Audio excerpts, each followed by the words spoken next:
Hello, my name is Aaron, and welcome to Board Games, Bricks, and Hobbies. Today we are going to be looking at some board game rankings. Specifically, I pulled up my collection here on Board Game Geek. I've got just over 200 games, and the purpose of this video is not for me to declare that my opinions are the best.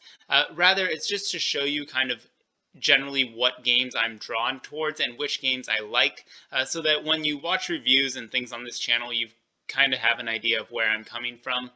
Uh, and I would like to note that I appreciate everyone who is subscribed.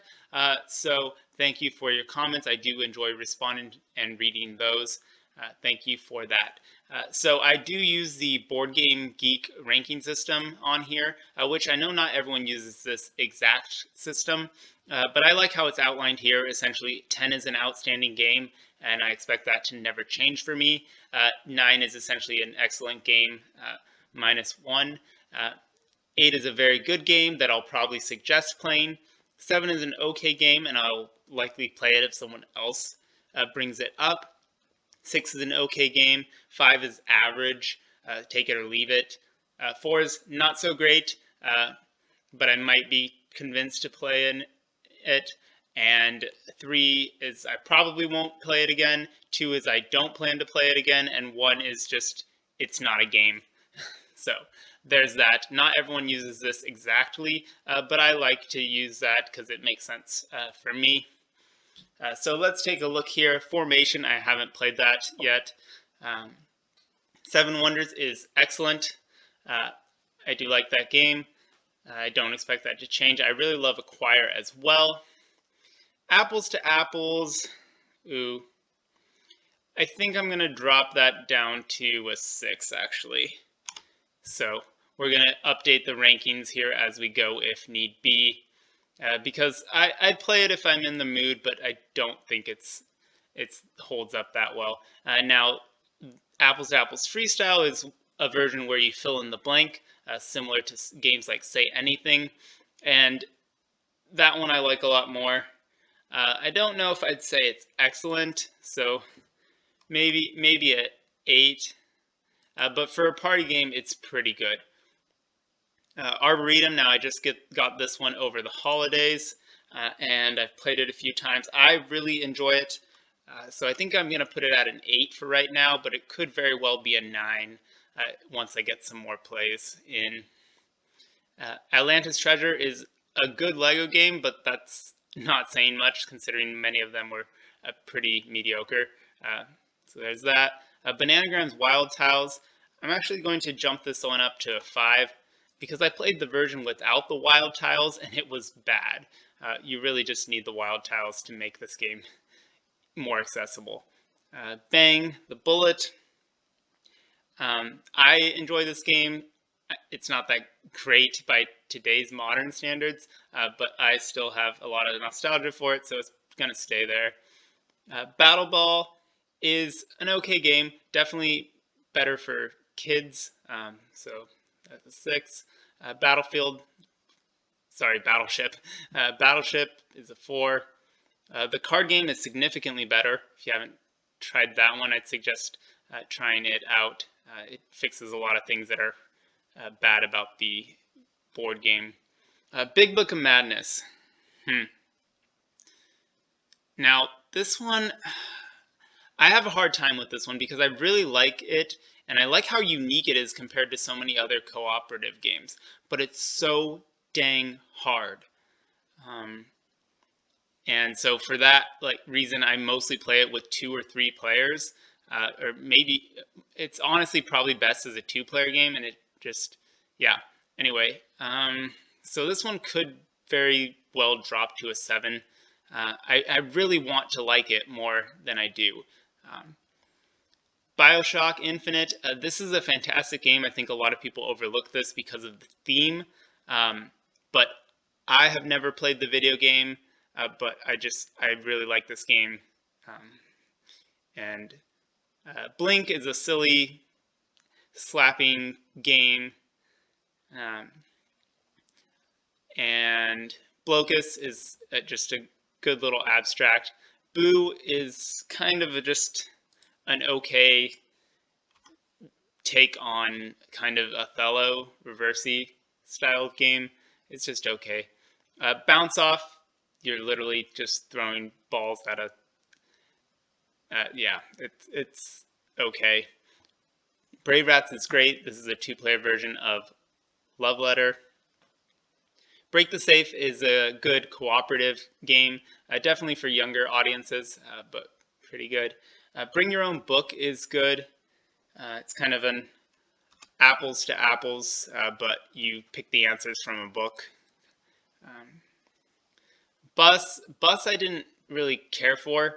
It's an interesting pick up and deliver game, but I think just the fact that it was forced into a small deck of cards really does hurt it.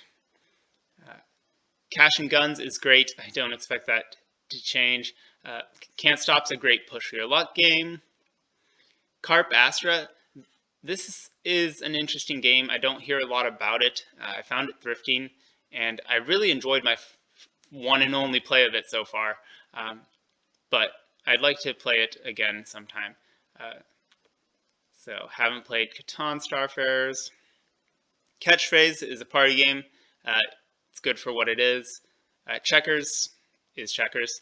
Chess, I am not very good at chess, but I enjoy it. Chinese checkers is garbage. It takes way too long to play. Citadels, I like Citadels. It's an 8 for me. City Alarm, this one is another Lego game. Again, it's okay. Definitely one of the best ones, but again, that's not saying much. City of Horror, this one is great. I love the backstabbing, and I love that it just does such a good job with the zombie theme and the survival, which zombies are kind of played out at this point, but I really like what this game did. And the zombies are really just kind of background noise. It's the survivors that are the real enemies, and I like that take. Clue, there's been so many different versions. It was one of my favorite games growing up, so that's why I have so many variations. This is just the 2012 one. The card game's good. It's definitely a lot faster than the board game, so it's probably warrants a 7. Now, this version of Clue, Clue Reinvention, it changed some things. It updated. It gave each character a special power, so there was actually a reason to choose a different color. And it also made it so that people could die during the game because the murderer was still on the loose. So that was an interesting twist. Again, this is definitely probably my nostalgia speaking, but I would totally play this game any day if someone brought it out. Let's see. Clue Secrets and Spies. Wow. This one is nothing like Clue, really, other than the character names. It's above average, but that's about it. Coinage is a small pocket game. It's just a 5 for me. Coup, I really enjoy Coup. I am not good at it. I have a few extra rolls for it, which I feel really enhance the game. So for that, I honestly might bring this one up to a 9. I do like it. I'm just not good at it. I hardly ever win, but I enjoy it. Cranium Conga is kind of a get-to-know-you game. It's okay. Hoopla is a cooperative Cranium game, which surprised me. I didn't realize that there was a cooperative party game, at least from 2002. It's okay. The main reason that I don't like it is because it's so hard. It's actually really difficult to win this game cooperatively. Party Playoff is essentially Cranium's take on bracketeering or March Madness, but you've got a whole bunch of different categories and you're voting. It's a pretty fun party game. It also works well over video chat. Cranium it's a party game that doesn't do anything particularly well, but it has broad appeal, and I appreciate it for that. Creationary is good. It's essentially Pictionary, but with cards. Kaponk, throw a ball in a cup. That tells you everything. Dixit is great. I like Dixit. I also like Detective Club. Dominion is a 10 out of 10 for me. I've done quite a few videos on that already. Oh, so this one we actually just played the other day. There should be a Let's Play video coming up soon. I'm actually excited for that to go up. And yeah, this one, I won't spoil the review, but I would rate this one. Oh, I don't know, either 6 or 7. 6 or 7. All right, Flux is Flux. Friday the 13th. This is a clever little game.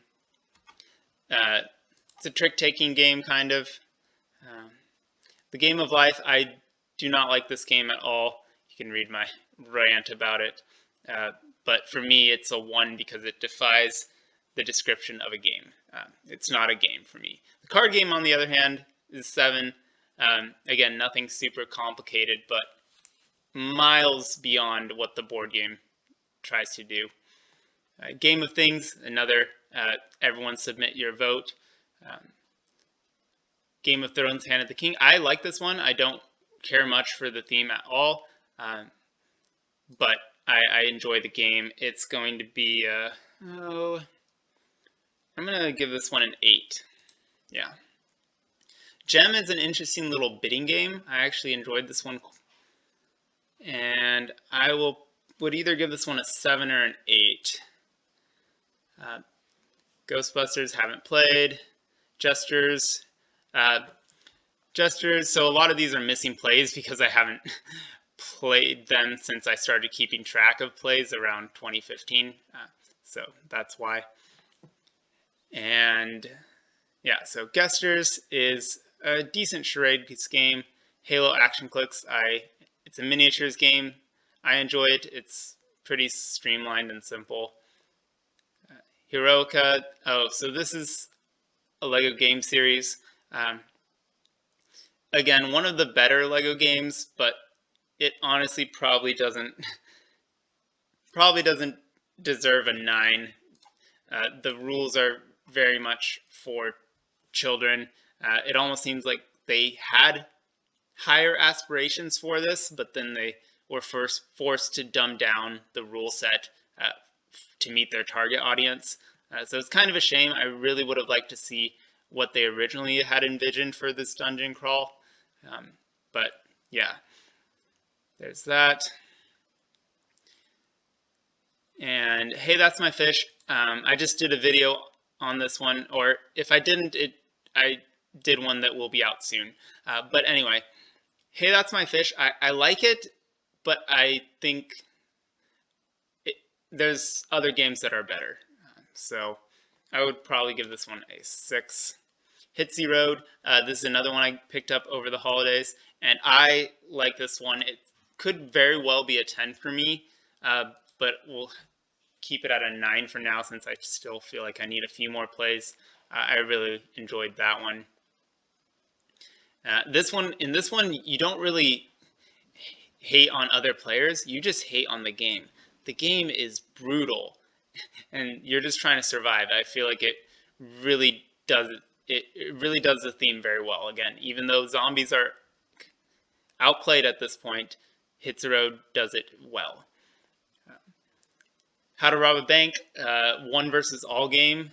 It's pretty good. Hue, I enjoy Hue. Hue's a fun little game.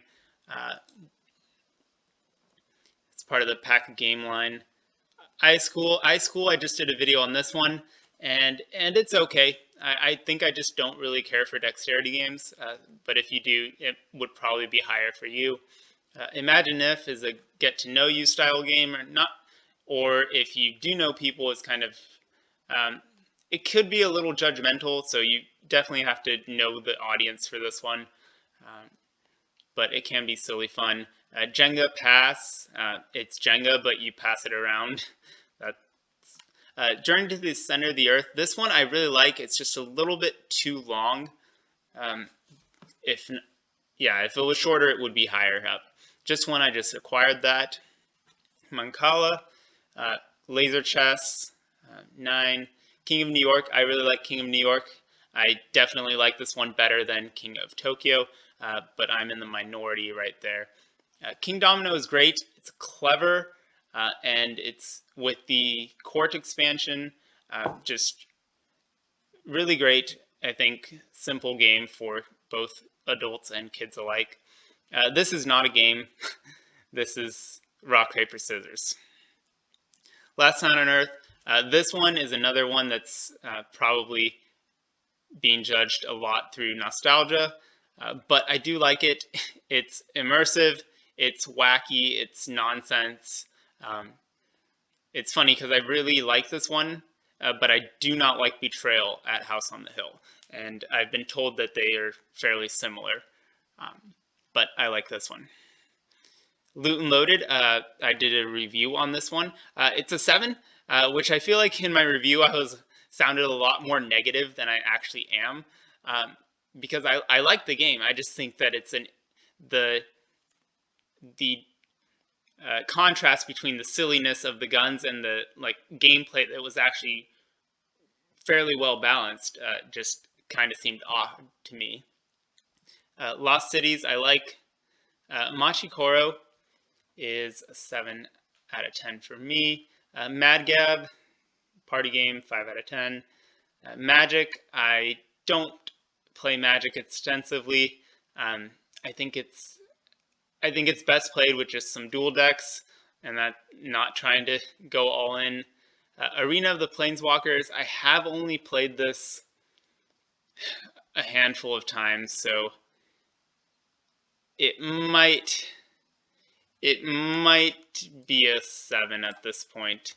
I just haven't really thought about it a whole lot. I wanted to like it, and it kind of just fizzled and died. Millborns, Minecraft card game. This is a decent game, but not really worthy of an 8.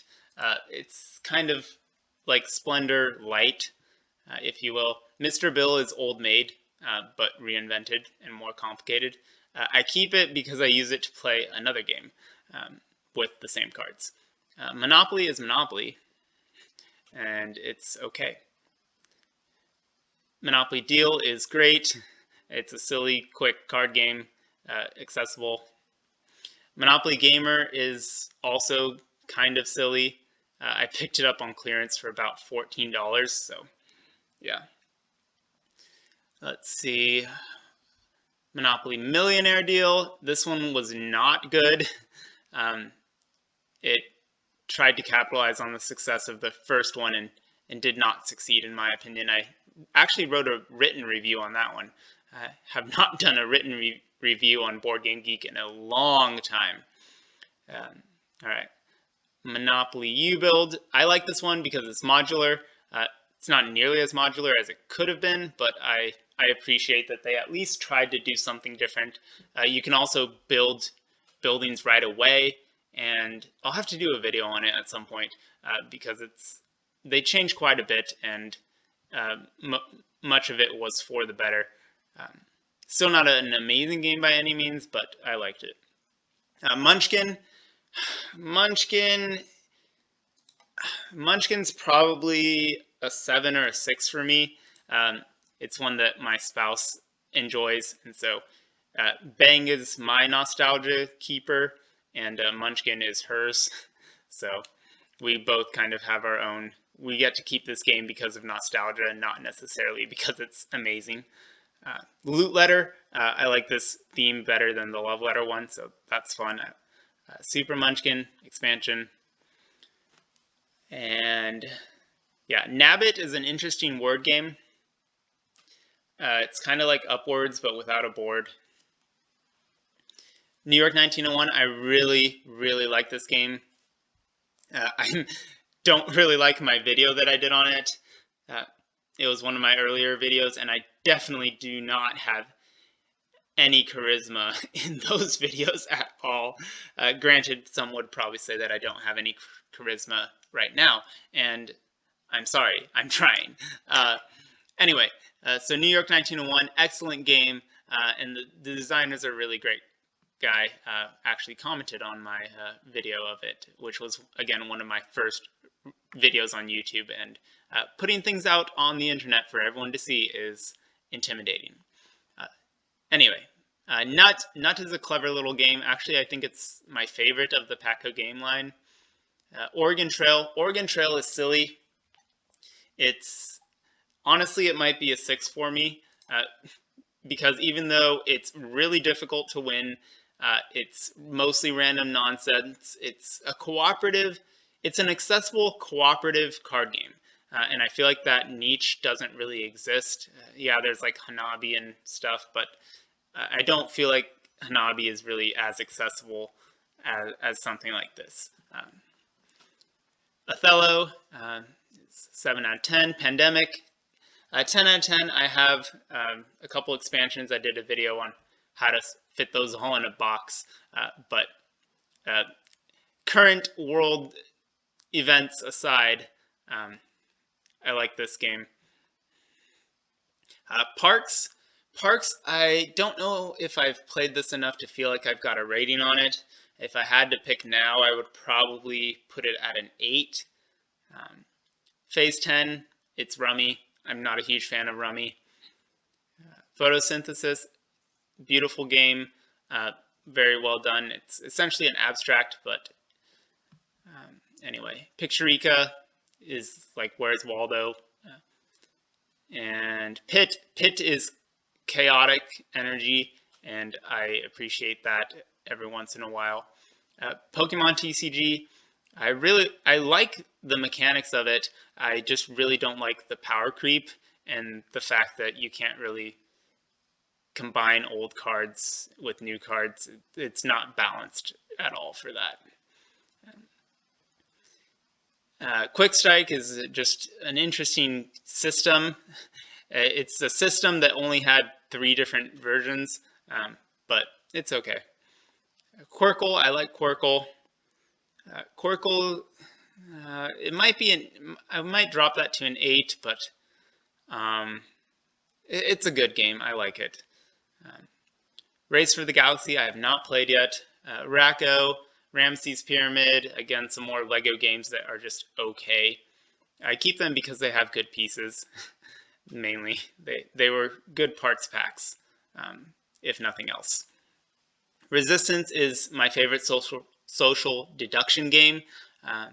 So there's that. I have way too many versions of Risk. Risk, again, similar to Clue, was another game just from my child that I really liked. So when I saw different versions, I had to get them. Risk 2210 AD, I think, is my favorite of the variants. And Risk Legacy, Risk Legacy, I don't really count in the same as I don't really count it as a Risk variant because it really truly is a different monster in of itself, and I really enjoyed.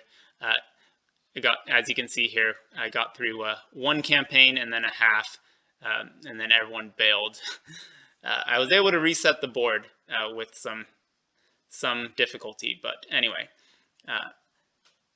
I liked Risk Legacy in 2210. Balance of Power was a 2-player version that only came out in Europe, I believe, and maybe Canada. Risk Battlefield is a very different version of Risk. It's actually a squad-based tactile game. So interesting, and I picked it up, I think, on clearance for $4 at Target or something. Anyway, Risk Europe is also interesting. It has different, it's kind of like Axis and Allies plus Risk. This is my favorite version of normal Risk. It has objectives and it streamlines the gameplay. And some more versions of Risk that I have not played or ranked. Transformers is more simplified, so it's kind of almost like a junior version of Risk. There is a Risk Junior, but that's different. But it's more simplified, and for that reason, I don't think it's as good. Roller Coaster Tycoon is actually a good little mass market game. Rook is just Rook. Story cubes are fun. You can use them for various activities and things. Rum is also a great game from the Pack-A-Game series, probably my second favorite. Rummikub is that. More rummy games. Say Anything. I like Say Anything. I don't think I like it as much as other people do. I don't remember. I've only played it a few times. I don't remember if it just had too much pop culture or what, but yeah. Scattergories I like. I like the gameplay of Scattergories and trying to match or trying to not match and think of unique things. Seen It. This is, I think this was the siblings. I don't know if if this is still in the collection. It might be in storage. I'm not sure, but not a good game. Scrabble Anagrams, Scrabble Slam, the only way that I will probably ever play Scrabble. I would rather read a book than play Scrabble, but that's just me. Settlers of Zarahemla, this is a licensed spin-off of Catan. Simon Flash is a silly electronic game. Don't really know if that should really even be on Board Game Geek, but the rules are weird here. Simon Swipe card game, Skippo is Skippo. Smash Up, I like Smash Up, and I have a few expansions. I think that It's Your Fault is my favorite. I think this one is the weakest, but I really just wanted the plants and the ghosts. The plants so that I could have plants and zombies, obviously. But I like Smash Up. Sorry is Sorry. And there's a card game. There's a slider version. Yeah, they're sorry. Spot It, I enjoy Spot It. I'm also bad at it, so it's another one of those games that I am not so great at. Spy, I did not like Spy. I wanted to like this game, but it just kind of fell flat. Honestly, might drop it to a 4. Yeah, I just didn't really care for that. Spy Gear, this is an interesting one that uses a phone. Phone, and I'm making quotes with my fingers, you can't see. But interesting game. Spyfall is good. I like Spyfall. Steam Park is another great game. I think this one kind of had a bit of buzz for a while and then dropped off. Stratego, I enjoy Stratego. I don't know if I would play it over chess, but it kind of fits that same niche. Struggle for Catan. It's a card game. Sushi Go. I really like Sushi Go. It's a fun drafting game. Taboo. A good party game. Taj.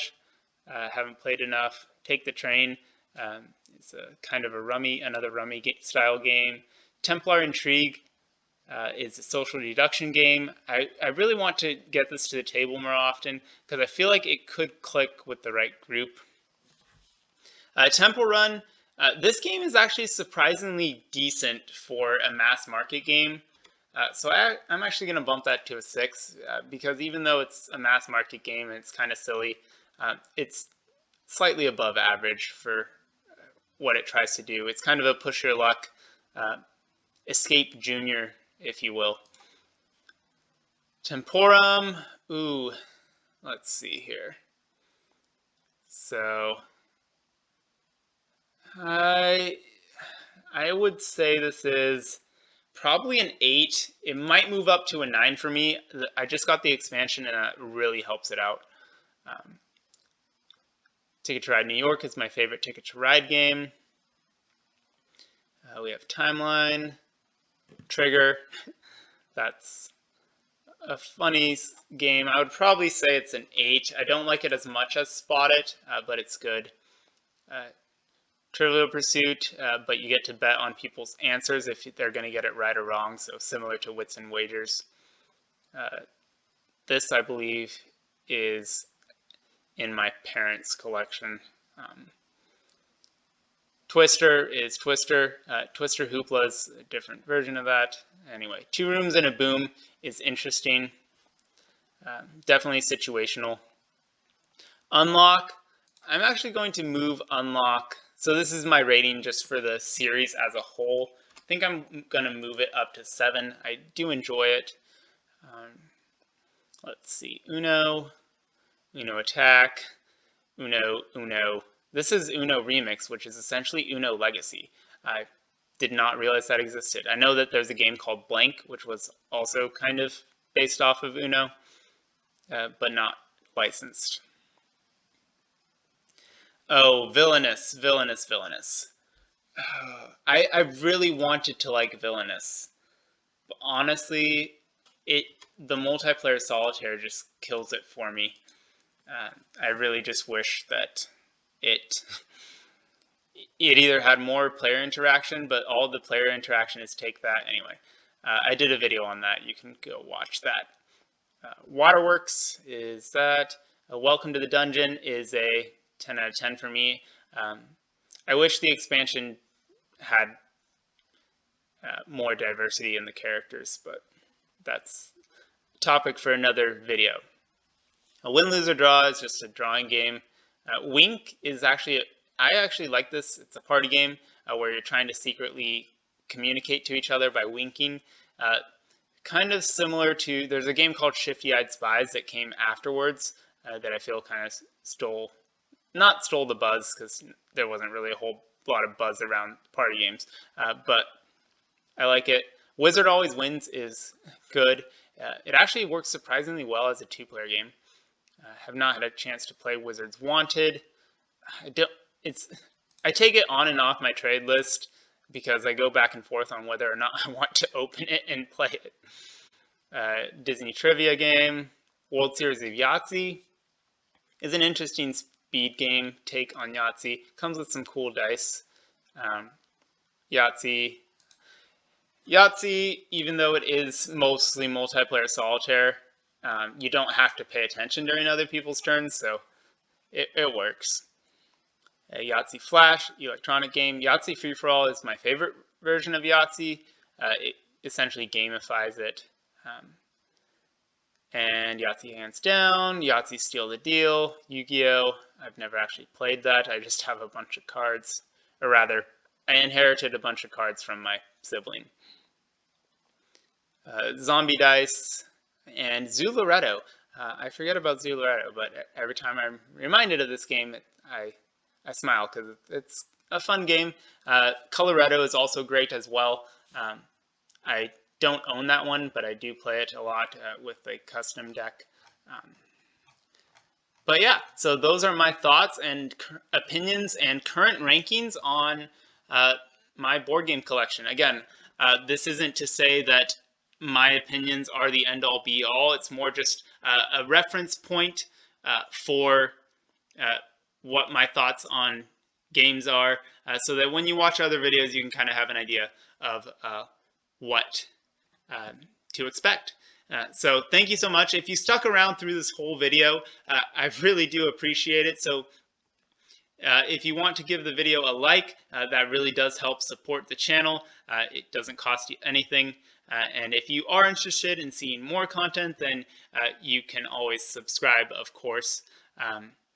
I think we've got about 50 subscribers right now, so thank you everyone who is sticking around.